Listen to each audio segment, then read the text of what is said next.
Oh Tyreek, you gave it all, you ran so fast you flew. Every week been counting on the magic inside you. But fate can be so cruel, and now your leg gave way. Ben's championship dream just limped and hobbled away. Oh Tyreek, rumor ways are blasting you. You gave your leg for Ben's great dream, but now that dream is through. From Miami fields to fantasy, but your heart will not be gone. We'll draft you once again next year. Your legacy lives on. Adam's still unbeaten, kicking strong and true. Even his kickers scored big, nothing Des could do. AJ Brown's been sleeping, no targets in his hands. Des might need to bench him or change his season plans. Jeremy crushed poor Jay with Puka and Jonty's might. 168, the week's top score, he lit up Sunday night. Jay's team is wounded, Chase is letting him down. Might be time to cut the cord or trade him out of town. Oh Tyreek, rumor rays are blasting you. You gave your leg for Ben's great dream, but now that dream is through. From Miami fields to fantasy, but your heart will not be gone. We'll draft you once again next year. Your legacy lives on. Ian's rookies carried him with St. Brown shining bright. Jake's still stuck with Derek, who can't run with any fight. John's kicker dropped 16. Cook and Jefferson scored. Josh is still watching NASCAR. Football leaves him bored. Clint rolled past poor Will by 90 points with ease. Josh Allen and Dubs delivered like a cool October breeze. Will made a trade with Des, the talk of all the land. But at 0 and 4, will it help or slip right through his hand? Sean escaped again, the fantasy gods are kind. Tyreek went down, Ben lost his chance, he's running out of time. The champ stays undefeated, the crown's still on his head, while Ben's full broken roster lies wounded in its bed. Adam and John, still flawless, no one's knocked him down. Will is winless, stuck in last, the sad clown of the town. When Ian's not intense puking, he's scoring like a pro. But Ben's big dream, like Tyreek's leg, just took a nasty blow. Oh Tyreek, rumor rays are blasting you. You gave your leg for Ben's great dream, but now that dream is through. From Miami fields to fantasy, but your heart will not be gone. We'll draft you once again next year. Your legacy lives on. So here's to week 5 coming. May your lineups bring you pride. Good luck to everyone but Sean. May the fantasy gods switch sides, and the Ben's team is limping. One truth still shines so bright. Tyreek, you'll live forever in our league's highlight. Oh, Tyreek. Welcome everyone to our next video here, week 5 predictions. As you heard the intro song dedicated to Tyreek Hill. As you all know, you've all seen, I felt, we'll talk about it a little bit more in this video, but yes, Tyreek, we wish you a speedy recovery, so of course I can draft you once again next year. Alright, we have a lot to talk about today. Injury news, rookie performance, we have a huge trade to review. Oh, we've got a lot to go over today in this video, but before we do that, let's recap week 4, of course. So let's talk about my predictions. So as we kind of look at how last week went, as we can kind of see the matchups on the screen here, we'll start with the first one that I said, right? That was Adam versus Dez. I picked Dez to win this game, said it was going to be close. I thought Dez was going to be able to pull out that win and hit that 2-2 mark and finally give Adam his first loss, but boy, did we get that one wrong. Adam scored a good amount of points, 145, wasn't tops in the league. As you can actually see here, Ian also scored 145. Jeremy dominated with 168, but it was still enough to beat Dez. But that was one I got wrong. 0-1 to start here. The next one, though, I got right. Picked Jeremy. We said Jeremy was going to get his first win of the year. Um, we just figured, we picked him multiple weeks and we were eventually going to get one correct. And we did. And not only did he win, but damn, he blew Jay out of the water, 168 points. And if we kind of look at his team, like just look at all that green, Mahomes, Genty, Henderson, and Nakua, we could just go on and on. But for the most part, I think every position except for one exceeded expectations. And you know what? When you do that, you typically win. So we got that one right. That was 1-1. Next, we had Ian versus Jake. We haven't been giving Jake much hope throughout this year. And as you can look at the score here, we picked that one right.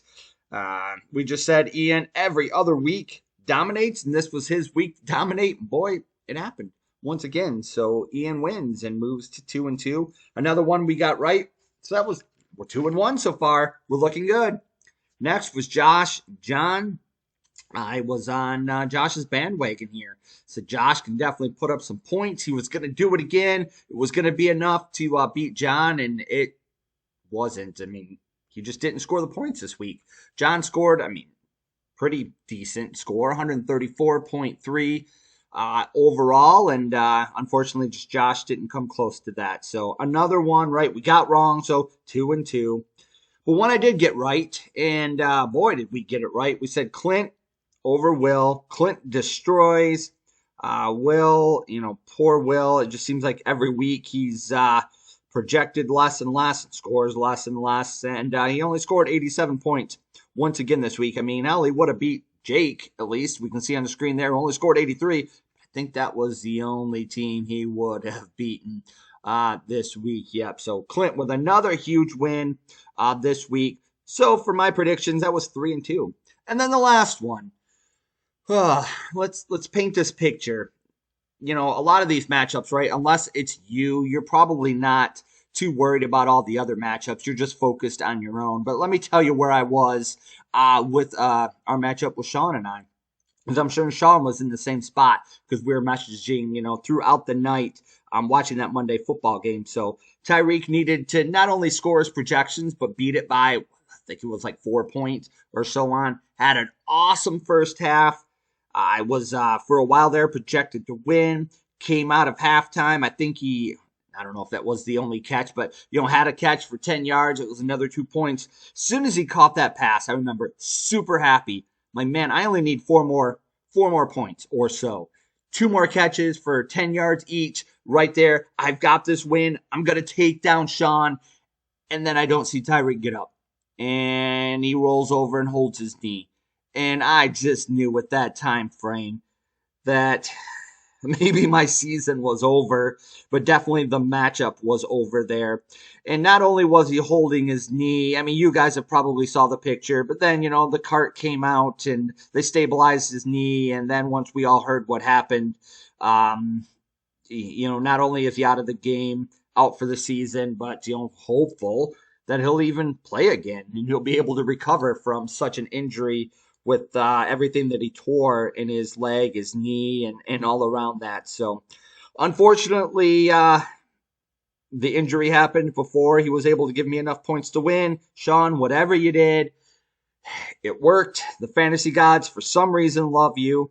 And, that injury happened right before I had enough points to win. So, Sean got the win. I predicted it wrong. So, I finished 3-3. Not awful. But could have been better. A few things that, would have gone my way, what they didn't. Let's take a look at the rankings. So undefeated teams, we know, we talked about it in the intro video, right? We got Adam, now our new number 1 team, based on the points for. Since Sean also won, he's also undefeated, but didn't score a ton of points this week. Actually left the door open for me and just couldn't capitalize and get the win this week. So Adam number 1, Sean number 2. Congrats to both of them, both being undefeated still. 2 teams that are 3-1. You got John, you got Clint. A phenomenal year so far. Got to be very happy with being 3-1, especially what's going to happen this next week with based on the matchups. You have an incredible chance to move up, at least to that number 2 spot. And then number 5, number 6, and even number 7, we got 3 teams right that are 2-2. Ian, Jay, and myself. Ian, who's on the roller coaster this year, up and down every other week, scores a ton, then he sucks, then he scores a ton again, then he sucks. So we'll see how we predict him to do this week. Jay, who started the season out strong and now has had a couple of rough weeks and has had to deal with some injuries, like we all have had to deal with. And then, of course, myself still hanging on at number 2. If we were to pull up my team right now, it would all be, injured anyways. So, but anyways, let's get into week 5, shall we? And with week 5, we're going to talk about injuries, like we just talked about there.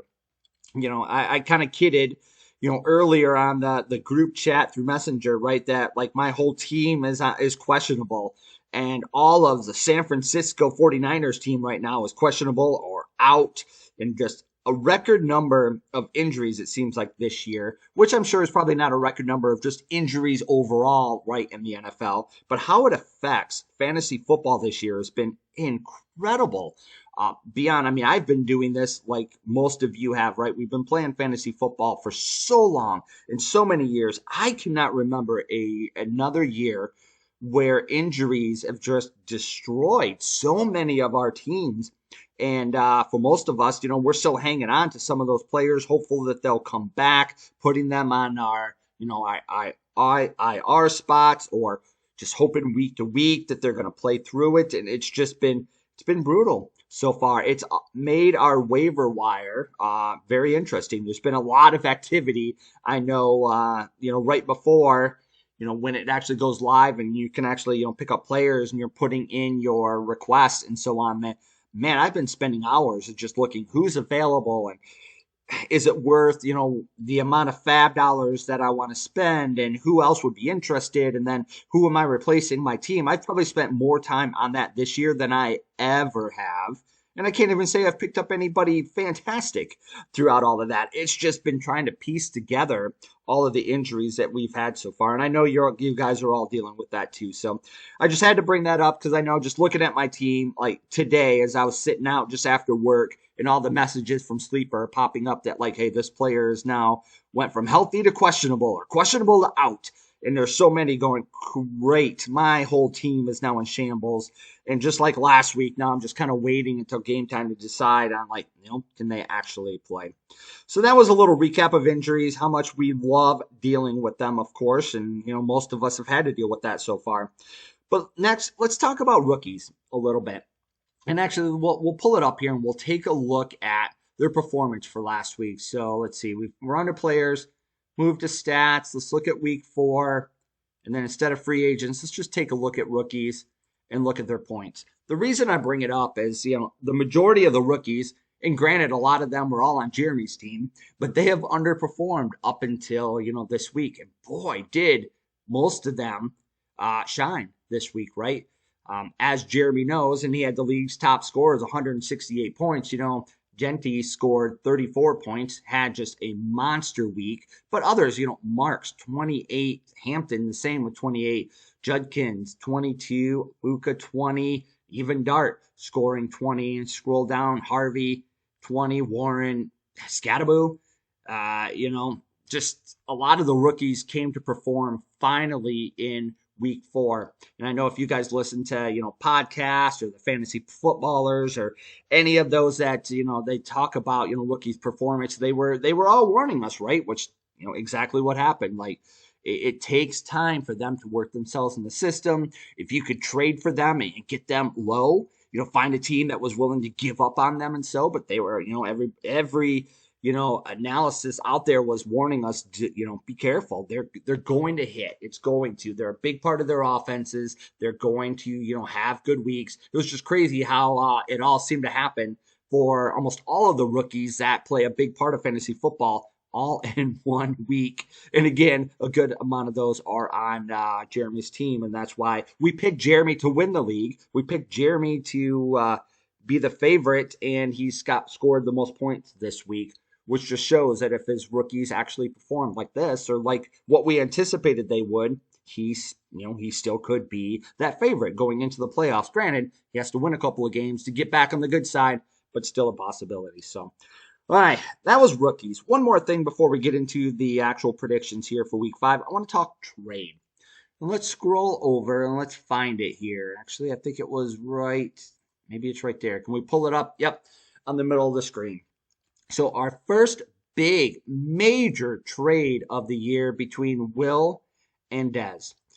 So Will ended up moving on from Barkley, giving up Barkley to Dez, and in return he gets DK Metcalf and Josh Jacobs. And I know Sean posted on there about like he thought definitely Will won this trade. I totally agree as well. Before the season started, right, we would have thought this was kind of lopsided, maybe actually in Dez's favor because Barkley, was one of the top picks in the league, and Josh Jacobs was, we're in a keeper league, so he went a little bit earlier than normally would, but he was not on the tier of Barkley. But if you actually look now, I don't know if we can on this screen. Let's see if I can find it.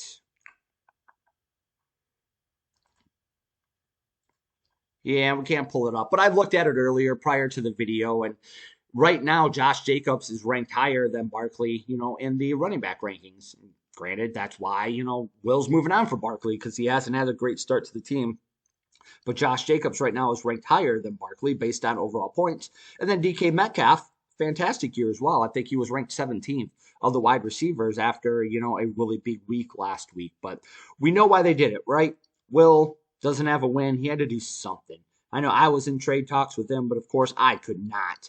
I didn't have the talent to be able to trade like what Dez did for Barkley. So I understand why you went with that trade.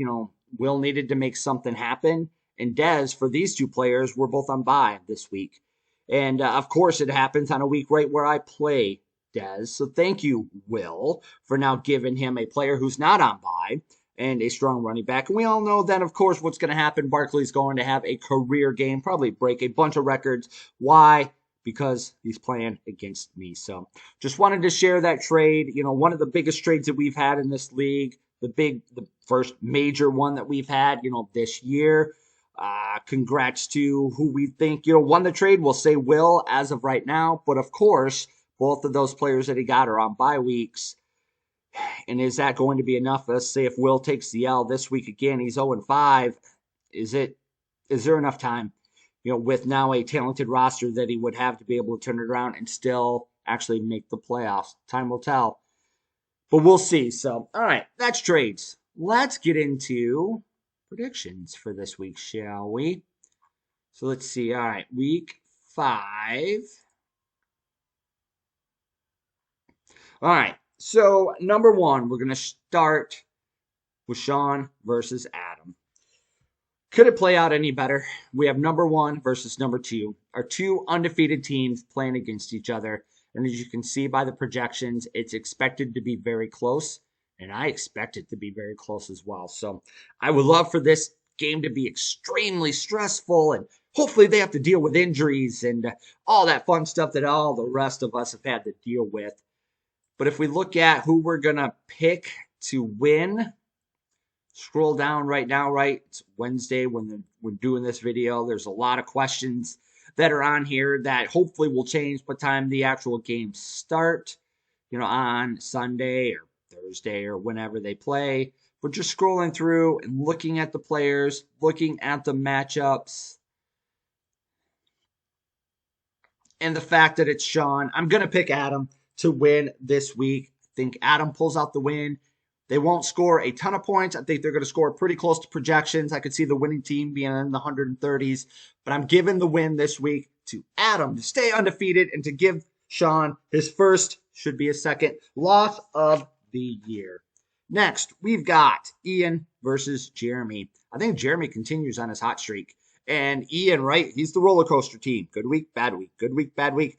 Well, this is his bad week if we're keeping track. So I think that Jeremy wins pretty easy. And a lot of his rookies are, going to score a decent amount of points again. Maybe not like he did last week. He's not scoring 168 points, but I could see him scoring 135, 140. And I think that's going to be enough to beat poor Ian this week. Next, we got Jay versus Jake. Unfortunately, Jake's team is it's been tough for him. I know he's got, right, Derrick Henry, who had one phenomenal week and then it sucked ever since on there. So, and he's playing Jay. Jay started the year out strong, but now he's dealing with injuries. And if we go back to there, right, it's showing right now with his quarterback. He has no quarterback. And actually, that's going to be a major part of this prediction. If we scroll down, because I was curious, I'm like, who is his backup quarterback? We don't see one. So he doesn't have a backup quarterback on his team. Now, granted, there's a lot of talented quarterbacks out there in the free agent market. I'm sure he will pick up the best one that he feels is for his team, but I mean, it's not Lamar, of course. So and let's see, anybody else on bye? Drake London's on bye for him as well. All right, I'm giving the win to Jake. I think Jake pulls, if we call this an upset, because ultimately Jay's team is better, but I think Jake's going to get the win just because of Jay struggling with the quarterback position. So, all right, next we got Clint versus John. Clint, after a down week that he had, another strong week last week, and I think he continues to roll this week. So another matchup to watch, right? 3-1 versus 3-1. So kind of cool, right? We've got the two 4-0 teams playing each other, and we got the two 3-1 teams playing each other. So knowing that each of those tiers, right, we're going to have someone that has a loss that will drop them down. So, but I'm giving Clint this win. Don't need to break it down. I just think Clint's got a very solid team. Again, another one that we picked preseason to be, dominant throughout the actual year and make the playoffs. And we're going to keep on that and say Clint wins this one for the most part, pretty easy. Next, we got Josh versus Will. We already talked about what Will's dealing with, right? Will made this big trade. But if we scroll down, right, they're on bye. Metcalf and Jacobs are both on bye, so we can't put them in the lineups this week. Burrow, of course, is still hurt, as if Will didn't know that. So Will's dealing with, the best team that he can put in. Right now, his running backs are not projected to score a lot. So I just can't see any way that Will wins this week. Josh, again, can score a lot of points. I don't think he doesn't have to this week, I think, to get the win, but I still think he will. I think Josh rebounds, has a pretty good week, wins pretty easily over Will, moves him to 2-3 in the right direction. And like we said about Will, moves him to 0-5. And then his team will be, healthy, except for Burrow, and have people off a bye. It's just, is it going to be too late? Because, he probably at least needs 7 wins, 8 wins on the year, and only can afford, 7 losses. He doesn't have much room for anything to go wrong with there. So I'm picking Josh, though, to win here. Next, myself versus Dez. Dez, again, made that big trade, changed his name to Bad Luck and Bad Managing. Funny. Projected to win by sleeper as of right here. And honestly, I'm going to give the win to Dez. I think it might be the first time I'm picking myself to lose. But just damn it. Look at my bench, out, bye, out, bye, and then full and IR. I'm just dealing with injuries like crazy. And it's a lot of my main guys too, Evans, Warren out, Purdy. I just don't know where I'm going to score enough points. I don't think Dez scores a ton. Probably around projections, 125. It'll probably be close. It'll be ugly. It'll be stressful, like all my matchups always are. But I'm giving the win to Dez this week. So to recap, our winners projected for week 5: Adam, Jeremy, Jake, Clint, Josh, and Dez. So there you have it. There's our week 5 predictions. We'll round out this video with playing a little bit, again, of our intro video as we're giving our, our thoughts to Tyreek on a speedy recovery, because I've drafted you and had you on my team the last 2 years. Next year, we're looking to have you on our team once again. So hopefully he gets healthy. I'm just hoping he can play again, actually, whether it's, we worry about it in fantasy or not, just so he can get back on the football field. But we'll put it back to part of that intro song. Congrats to those that won week 4. Looking forward to week 5, and good luck to everyone but Sean. Oh Tyreek, rural ways are glass to you. You gave your legs the best great dream, but now that dream is through. From Miami fields to fantasy, but your heart will not be gone. you once again next year. Your legacy lives on.